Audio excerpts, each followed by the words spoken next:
Bismillahirrahmanirrahim. Assalamualaikum warahmatullahi wabarakatuh. Alhamdulillah, pada kesempatan ini kembali kita akan melanjutkan materi teknologi ototronik yang saat ini kita akan coba membahas tentang EPS, Electric Power Steering. Minggu-minggu sebelumnya kita sudah ngupas common rail, sudah ngupas ESP. Ya, ESP hampir mirip dengan EPS, tapi jangan ketukar, tapi secara prinsip dia berbeda ya. ESP fokus kepada kestabilan berkendara saat bermanuver. Sekarang kalau EPS itu kita fokus ke sistem kemudinya. Sebelum kita fokus secara detail ke EPS, kita lihat pengertian secara umum dari power steering system itu, yaitu merupakan suatu sistem yang ada dalam kendaraan yang dapat meringankan roda kemudi atau setir ketika dibelokkan, ya, ketika dibelokkan dengan bantuan tambahan pada mekanisme kemudi. Itu kalau kita perhatikan pengertian secara umum dari power steering, meringankan setir ya. Kalau dari pengertian tadi, maka coba silakan Anda analisa dengan bahasa sendiri. Fungsinya power steering system itu kira-kira untuk apa ya? Di samping untuk meringankan roda kemudi, kalau kita tengok kepada pengemudinya sendiri itu dan kendaraannya itu sendiri, itu manfaatnya untuk apa aja fungsinya ya dari power steering tersebut. Kalau sudah ringan, pasti nanti pengemudinya akan gimana? Silakan Anda analisa dengan bahasa sendiri.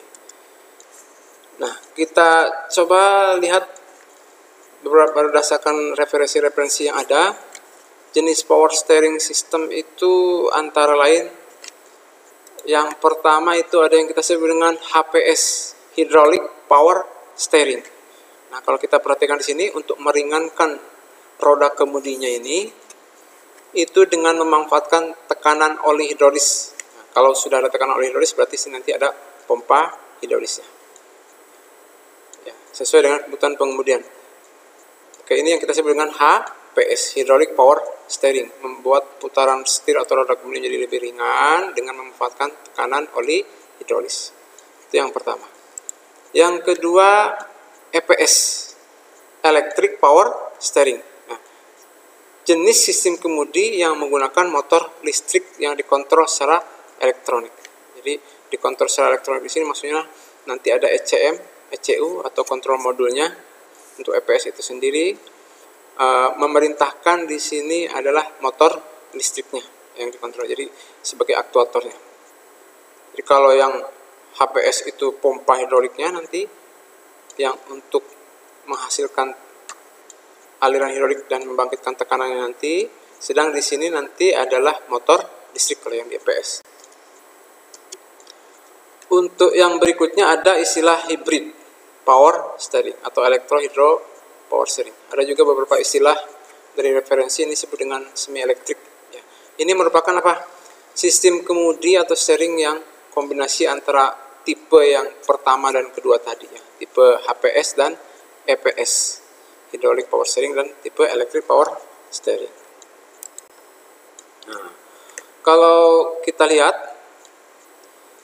untuk power steering yang HPS, sebenarnya ini kalau Anda lihat di materi saya yang di alat berat, itu ada di video itu tentang sistem kemudi di alat berat. Di sini nanti ada yang jenis orbitrol ya, dan sebagainya, itu cukup jelas. Nah, secara sepintas kerja dari sistem power steering yang jenis hidrolik ini ya tadi. Di sini ada control valve-nya, jenisnya memang rotary di sini. Rotary control valve. Nanti pada saat pompa hidroliknya, power steering pump-nya ini, sebenarnya di belakang ini juga ada reservoir-nya ya. Reservoir untuk pelumasnya, untuk penampung olinya. Maka dari reservoir diisap oleh pompa. Pada saat roda kemudi dibelokkan atau diarahkan oleh pengemudi sesuai keinginan, maka dia akan membuka kontrol valve-nya ini, karena di sini adalah directional control valve, katup pengatur arah aliran. Nah, arah alirannya dia akan mengalirkan yang dari pompa kemana. Misalkan sekarang ke arah sini, maka yang sebelah sini akan dikembalikan ke tangki. Ya, karena hidrolik ini kan tidak bisa dikompres, sehingga kalau dari sini masuk, maka yang di sini harus terbuang, harus tersalur ke reservoir. Tersalur ke reservoir. Misalkan ini yang masuk ke sini. Begitu juga nanti kalau sebaliknya diputar, maka kebalikannya, arah aliran dari fluida tersebut akan diarahkan oleh kontrol valve menjadi yang dari pompa ke arah sini, nanti yang ini akan kembali ke tangki. Itu sepintas yang HPS. Yang ketiga tadi kan ada yang pertama, yang kedua kita langkau dulu, kita lewati dulu. Yang ketiga itu yang semi elektrik atau hybrid power steering ini. Kalau kita perhatikan di sini ilustrasinya, jadi informasi-informasi dari sensor nanti dikirim ke ECU. ECU-nya nanti akan memerintahkan motor, tapi motor tidak langsung menggerakkan kayak tadi, menggerakkan kepada sistem kemudi, tapi motor hanya mengganti dari pompa hidrolik mengganti dari penggerak pompa hidroliknya ini, dan motor akan memutarkan pompa hidrolik, dan pompa hidrolik ini akan menghasilkan tekanan. Jadi kalau misalkan ini belok kanan, ini adalah yang masuk sini, maka yang ini kembali nanti ke sisi sebelahnya ke tangki. Ini kalau yang hybrid. Jadi yang elektriknya itu mengganti. Ya, selama ini kalau yang hidrolik power steering kan berarti murni. Pemompaannya itu, mutarnya pompa itu oleh penggerak dari, biasanya pakai bel dari mesin, sehingga otomatis akan mempengaruhi dari pada saat power mesin itu ada sebagian kecil yang dipakai untuk menggerakkan pompa. Sedangkan kalau pakai hybrid tidak diperlukan, karena langsung diganti oleh motor listrik ini. Jadi motor listrik ini berdasarkan informasi dari sensor-sensor. Di sini nanti ada steering diinginkan oleh pengemudi, masuk informasi sensornya, ada yang dari vehicle, ada steering angel sensor, torque sensor dan sebagainya, masuk diolah oleh ECU. Nanti ECU akan mengkalkulasikan berapa momen putir yang harus diarahkan untuk menggerakkan motor. Ya, jadi menggerakkan motor ini, nanti motornya akan memutarkan pompa hidrolik. Ini yang arah berlawanan. Arah berlawanan berarti nanti yang dari pompanya yang dari sini. Yang ini yang kembalinya. Itu yang disebut dengan elektro-hidro power steer atau hybrid power steering. Ini juga bentuk lain ya. Bentuk lain kalau kita perhatikan, jadi pompa hidroliknya tetap ada, tapi penggerak pompanya tidak oleh mesin, tapi oleh motor listrik ya. Jadi motor listriknya inilah berdasarkan informasi perintah dari ECU. Nanti ECU berdasarkan informasi dari berbagai sensor ya. Salah satunya di sini adalah tadi torque sensor ya. Torque sensornya nanti ECU akan memerintahkan pada motor, dan motor akan menggerakkan pompa hidrolik. Baru menghasilkan aliran sesuai dengan arah yang diinginkan oleh kemudi tadi. Ini yang kita sebut dengan jenis power steering yang hybrid power steering. Baik, nah, kita coba sekarang karena materi kita yang EPS. Kita coba yang EPS ini agak lebih detail. Electric power steering sering juga dikenal orang dengan istilah motor driven power steering ya, istilah aja. Jadi sistem kemudi yang digerakkan oleh motor listrik ya. Nah, untuk MDPS ini ternyata ada beberapa variasi berdasarkan referensi yang ada, yaitu di beberapa tipenya ini dilihat dari kondisi lokasi dari motor listriknya. Jadi motor listriknya berada di mana, itu akan menentukan tipe EPS apa dia. Nah, coba kita perhatikan, ini salah satu mobil yang ada di Sigra ini ya, mobil Sigra ini. Kalau kita lihat di bawah setir banget ini bisa kita tengok, tapi agak susah, maka kita harus dari kolong di bawah, dari sini nanti perlu mendongak lagi ke bawah, ke bawah dari kunci ini, posisi dari motor listrik untuk EPS tersebut. Nah, coba kita perhatikan. Nah, jadi kita harus ke bawah sini, baru dari steering subnya ini ke atas kita tengok lagi.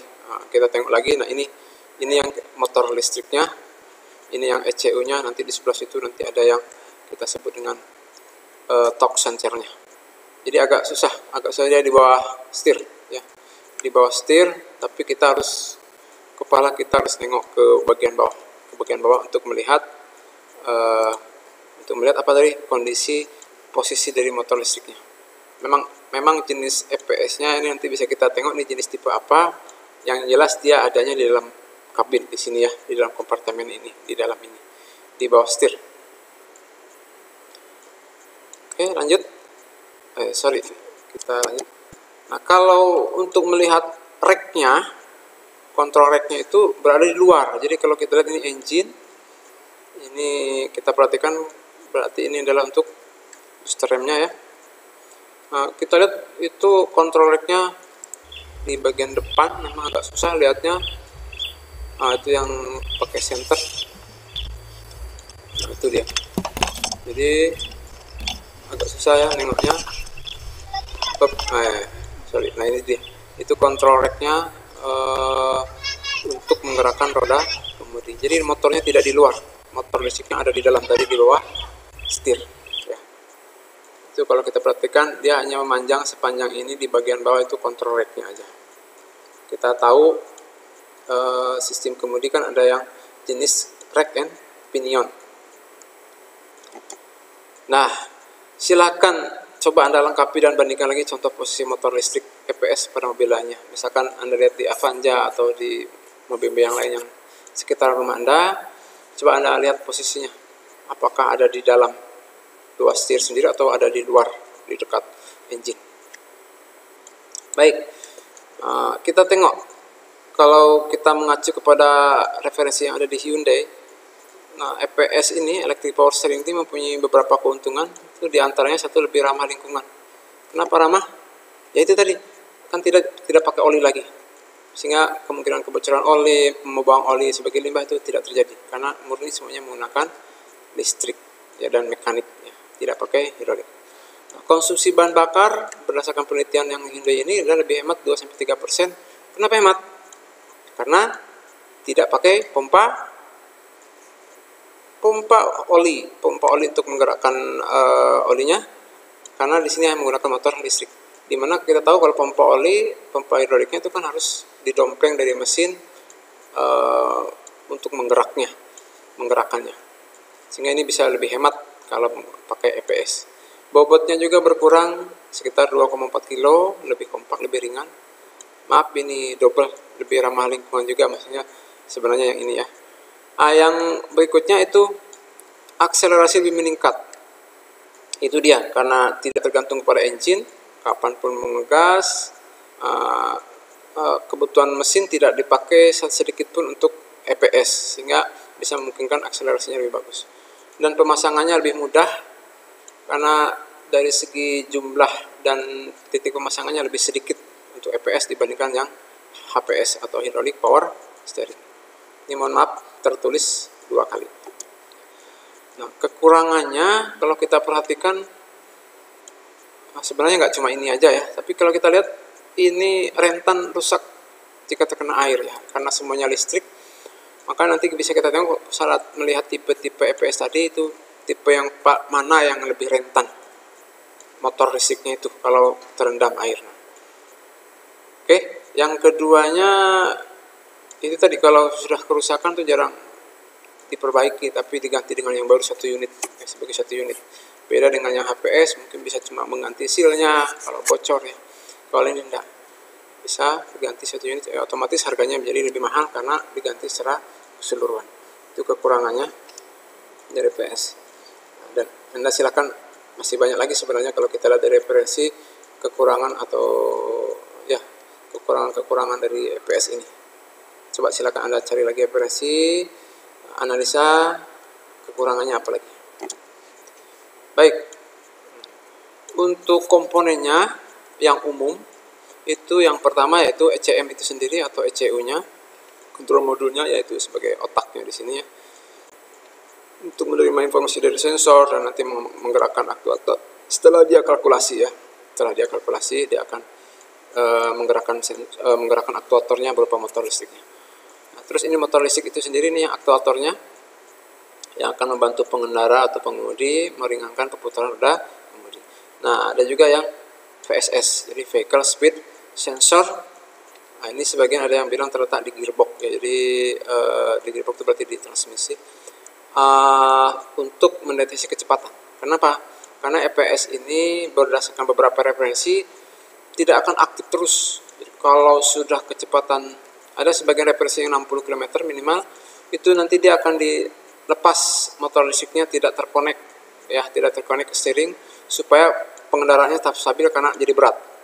Karena kalau tetap aktif dibantu oleh motor listrik, bisa cenderung nanti pengendaranya terlalu ringan, berbahaya. Sehingga dibutuhkanlah untuk kontrol modul informasi dari vehicle speed sensor. Nah, yang vital di sini ada torque sensor ya. Ini yang akan memberikan informasi ke ECU ini kepada saat roda kemudi diputar oleh pengemudi. Ini torque sensor ini berapa dia pemutarannya, itu nanti akan dikirim ke kontrol modul untuk memerintahkan nanti motor listriknya bagaimana aktifnya, itu berdasarkan informasi salah satu dari torque sensor ini. Yang berikutnya ada clutch. Oh, di sini juga ya, yang torque sensor juga ada sebagian yang di EPS ini yang juga dilengkapi langsung dengan steering angel sensor dalam materi EPS. Dalam materi ESP, ketukar Electronic Stability Program minggu yang sebelumnya. Itu sudah kita kupas tentang steering angel sensor ya, sensor untuk mendeteksi sudut pemutaran dari roda kemudi atau setir. Sebagian hanya yang torque sensor saja, sebagian ada yang dilengkapi dengan tadi steering angel sensor untuk mendeteksi sudut pemutaran dari roda kemudi. Yang clutch ini berfungsi untuk itu tadi, memutus dan menghubungkan dari motor listrik, kapan diputus dan dihubungkan berdasarkan perintah dari kontrol modul, agar yaitu tadi kondisinya kalau misalkan lagi nggak dibutuhkan, maka clutch akan memutuskan motor listrik. Misalkan tadi ya, saat kecepatan sudah tinggi, supaya kendaraan tetap stabil. Nah, yang nomor 6 ini juga masih ada beberapa referensi. Noise suppressor ini kan mendeteksi mesin bekerja atau tidak, sehingga kalau kita lihat EPS itu kalau lagi off kan susah diputar tuh roda kemudinya, berat ya, karena motor tidak akan jalan. Nah, dengan adanya noise suppressor bisa mendeteksi mesin bekerja atau tidak. Sebagian referensi memang cukup dengan engine speed sensor ya. Engine speed sensor artinya kalau kecepatan terdeteksi, putaran mesin terdeteksi, maka kontrol modul bisa memerintahkan motor listrik untuk menggerakkan EPS-nya. Oke ya, itu noise suppressor atau sebagian referensi yang disebut dengan engine speed sensor.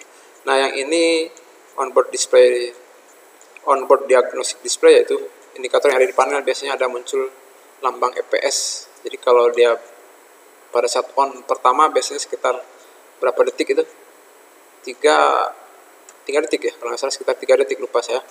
Itu akan on, nanti off kembali normal. Itu kalau normal. Tapi kalau ada malfunction, biasanya nanti akan berkedip, dan itu kita cek dengan scan tool. Baik, itu komponen-komponen utamanya. Nah, sekarang kita tengok ya, yang mobil Seagull tadi jenis EPS yang mana. Kalau kita lihat tipenya antara lain tuh yang berkembang itu ada 4, ada yang column assist type EPS, jadi electric power steering yang posisi motor listriknya berada di kolom ya, di bawah roda kemudi itu ada kolom namanya ya, ada steering kolom. Di bawahnya lagi ada steering sub atau batang setir. Yang kedua ada yang single pinion assist type EPS, jadi yang EPS tipe EPS yang posisi motor listriknya berada di pinion. Ya, berada di pinion berarti di bawah bagian bawah dari batang setir ya, atau steering subnya. Nah, ini yang single berarti 1. Kalau yang double dia berarti pinionnya nanti ada 2. Ya, ada 2, ada yang di control leg, ada yang langsung di pinion, langsung yang di bawah ujung dari batang setir tadi atau steering sub ya.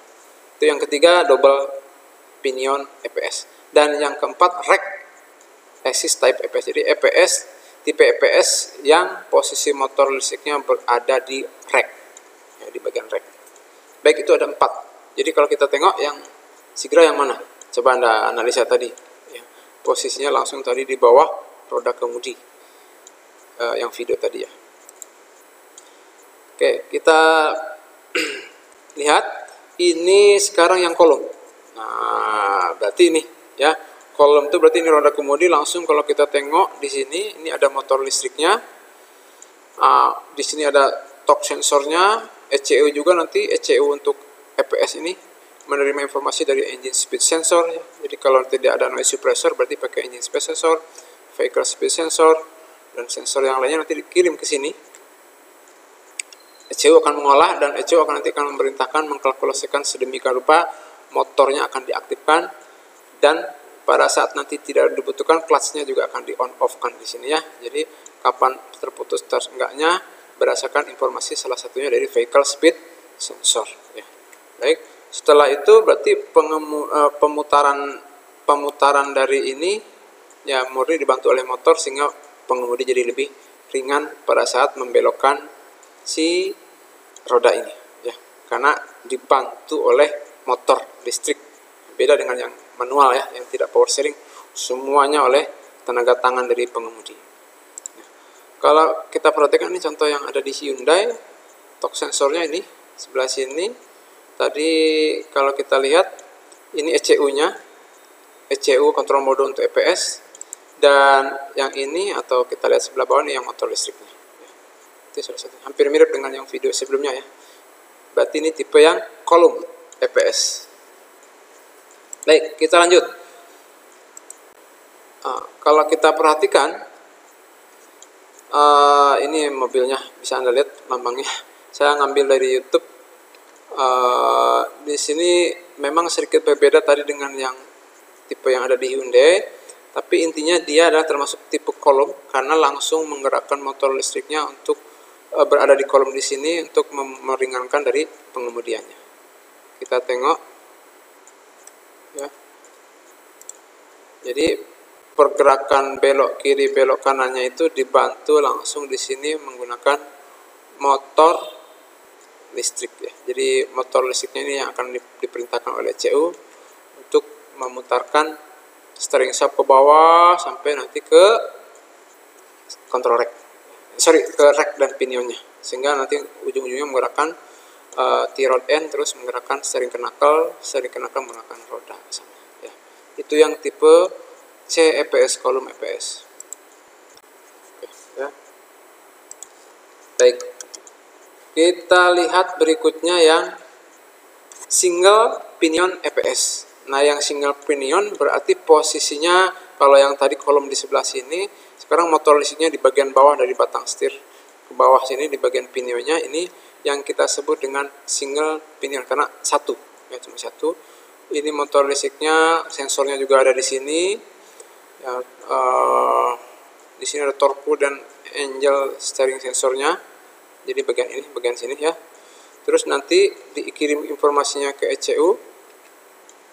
Sebagian untuk yang tipe pinion yang single ini ECU-nya atau ECM-nya memang di lokasinya di kabin, jadi tidak langsung nempel. Mungkin dari segi desain Anda bisa lihat kalau nempel rentan terhadap, karena dia di bawah, nanti kalau kena air bisa langsung terendam ya kalau airnya dalam. Nah, nanti ECM ini akan memerintahkan motor ya, sama kayak tadi kayak yang kolom.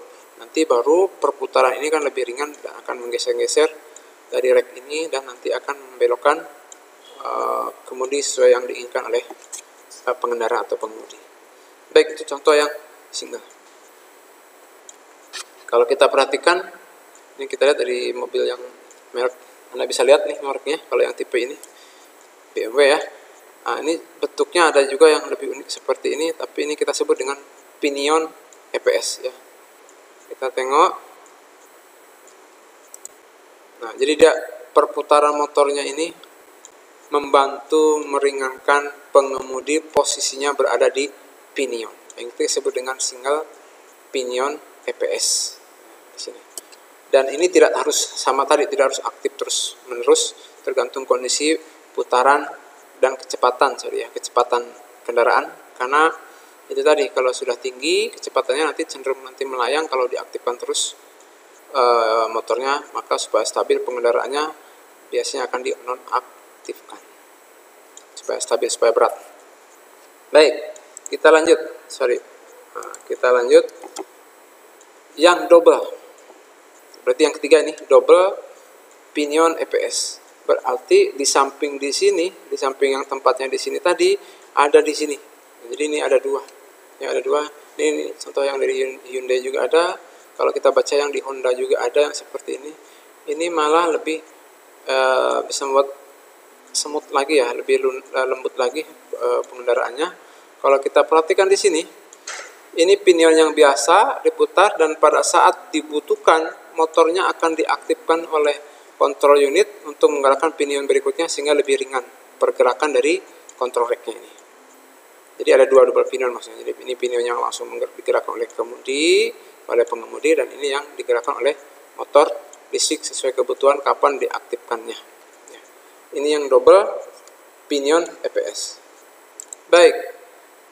Nah, yang terakhir ini yang rack EPS. Jadi posisi motornya berada langsung di control rack di sini ya. Berada langsung nempel di control rack, langsung ada yang langsung menggerakkan rack itu sendiri, ada yang lewat bel atau lewat roda gigi dan sebagainya tergantung desainnya. Dan ini lebih cenderung control rack ini adalah cocok untuk kendaraan yang lebih menengah dan besar ya. Kalau yang tadi yang tiga pertama tadi untuk yang kendaraan-kendaraan ringan, mobil ringan, lebih kecil. Jadi posisinya di mana? Posisinya penggerakan motor langsung berada di kontrol rack seperti ini. Jadi ini informasi sensornya, ini informasi sensor ya, atau sensor di posisi ini nanti dikirim ke ECU. Nanti ECU akan memerintahkan motor. Jadi ini motornya. Ya ini motor. Jadi kalau ini gambar yang lain, ini gambar dari kontrol rack-nya. Ini motornya, ini yang pendeteksian dari sensornya yang sebelah atas ke sininya nanti kan steering sub atau batang setirnya. Oke, yang kita sebut dengan rack EPS, tipe rack EPS. Sensor-sensornya sama dengan yang lain, jadi cuma posisi motornya aja. Ya, posisi motornya. Baik, silakan lengkapi lagi contoh mobil yang menggunakan baik yang kolom maupun yang single pinion, double pinion atau rack EPS. Banyak ya referensi di internet. Anda ambil contohnya seperti tadi ya, mobil Toyota Avanza misalkan mana menggunakan apa ya. Contoh mobil. Terus lengkapi lagi juga kelebihan dan kekurangan. Jadi kalau kita perhatikan tadi kan EPS ini kan sangat rentan terhadap air. Nah, bagi posisi-posisi yang motor sama ECU dan sensornya agak tinggi, nah itu kira-kira lebihnya lebih bagus nggak? Mempunyai kelebihan lebih bagus nggak dibandingkan yang lainnya? Silakan Anda lengkapi berdasarkan referensi dan analisa berdasarkan rangkaian yang sudah kita jelaskan tadi. Baik, kita lihat sirkuitnya. Jadi sirkuitnya ya seperti tadi, itu ECU nanti menerima informasi berdasarkan dari sensor-sensor, salah satunya misalkan sini torque sensor, masuk nanti ke ECU, apalagi ada vehicle speed sensor, engine speed sensor, atau yang tadi sebagian ada yang disebut dengan noise suppressor ya. Nanti masuk ke dalam ECU mengolah sedemikian rupa, apa yang terjadi? Nanti ECU akan memberitakan motor kapan harus aktif dan kapan tidak aktif. Dan nanti di dalam panel instrumen akan terbaca lampu, kalau ada malfunction EPS-nya akan berkedip atau menyala, tapi kalau normal biasanya dia padam. Itu sepintas kalau kita lihat untuk melihat sirkuit dari EPS. Jadi sangat sederhana dibandingkan sistem EV yang sudah kita pelajari ini, lebih ringan ini ya. Kalau kita lihat terminalnya, ini juga contoh dari Hyundai ya, seperti ini. Kita lihat, jadi ini soketnya, soket-soketnya ada untuk nomor 3, 4, 5, 6 semuanya untuk torque sensor. Jadi 3, 4, 5, 6. Nah, ini 21 untuk apa dia? Baterai yang untuk EPS, positif baterai ya, positif baterai. Terus ini groundnya yang nomor 22. Ini positifnya, ini negatifnya. Dan ini untuk motor ya. Jadi untuk 20 M1 motor, M2-nya motor yang positifnya, ini yang negatif. Jadi semuanya sudah ada soket-soket. Ini soket-soket terminal yang di EPS ECU-nya. Ini sumber dari Hyundai ya. Baik, Coba kita perhatikan satu lagi. Ini kalau kita lihat, ini jenis EPS apa nih? Berdasarkan tipe-tipe yang 4 tadi, kita lihat ini jenis apa. Kita perhatikan. Nah, posisinya ini ada di rek. Posisi motornya ada di rek, cuma ini penggerakannya langsung oleh bel ya. Sehingga dia akan menggerakkan rek lewat motor ini, lewat bel, menggeser-geser nanti ke sini. Berarti ini jenis apa ini? Anda bisa jawab tipe yang terakhir tadi ya. Baik, itu tadi ya, oke. Jadi ini jenis apa tadi? Jenis dari salah satu EPS tadi, yaitu yang ada posisi motornya di rek. Oke, demikian penjelasan. Silakan Anda buat kesimpulan dengan bahasa sendiri materi EPS yang sudah kita pelajari barusan. Saya yakin Anda bisa menyimpulkan fungsinya, kelebihannya, kekurangannya, jenis-jenisnya, dan sebagainya. Terima kasih atas perhatiannya. Banyak maaf. Semoga bermanfaat. Assalamualaikum warahmatullahi wabarakatuh.